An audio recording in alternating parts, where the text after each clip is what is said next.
Hello everyone, this is Michael Oloyede and I want to welcome you to my drum channel. I hope you guys are fine, I hope you guys are keeping safe, and I hope you guys are making the best use of this compulsory holiday. Today's video is about drum feel.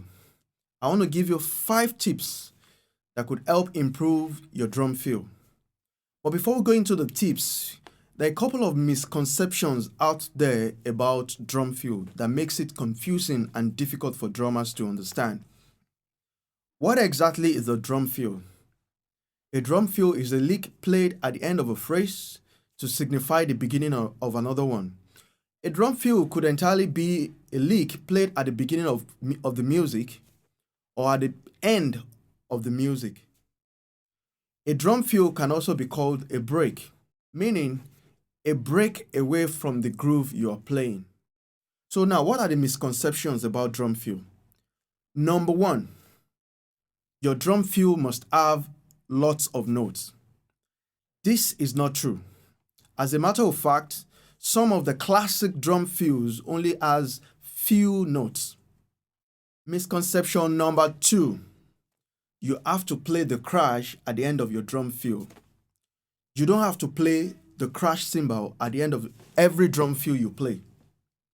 For some styles of music like reggae, oftentimes the crash is omitted at the end of every fill. Misconception number 3, you must play a drum fill per every 4 bar of groove or 8 bar of groove you play. This is not true. The reason why a lot of drummers feel they have to play a drum fill every 8 bar or every 4th bar or at times every 16 bar is because oftentimes they practice drum fill and they play them every 4th or 8th bar. But in a musical context, this is not true. The music will determine when you will play the drum fill and when not to play it.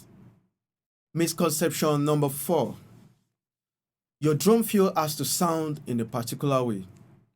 Perhaps you have drummers that you've been learning from and you feel the need to sound the way they sound. But this is not true.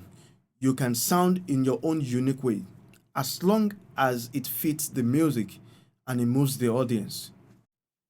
So then, what are my 5 tips to help improve your drum feel? Number 1, you need to be musical rather than technical. Techniques are means to an end, the end being the ability to play a groove, to play a feel smoothly. When playing, you need to leave the technical thoughts behind and be musical. Tip number 2, make use of dynamics in your playing. It's simply how loud and how soft your drumming could be. It's the word between the loudest note and the softest notes you can play on the drum set. Tip number 3, know your note subdivisions well and play them around the drums.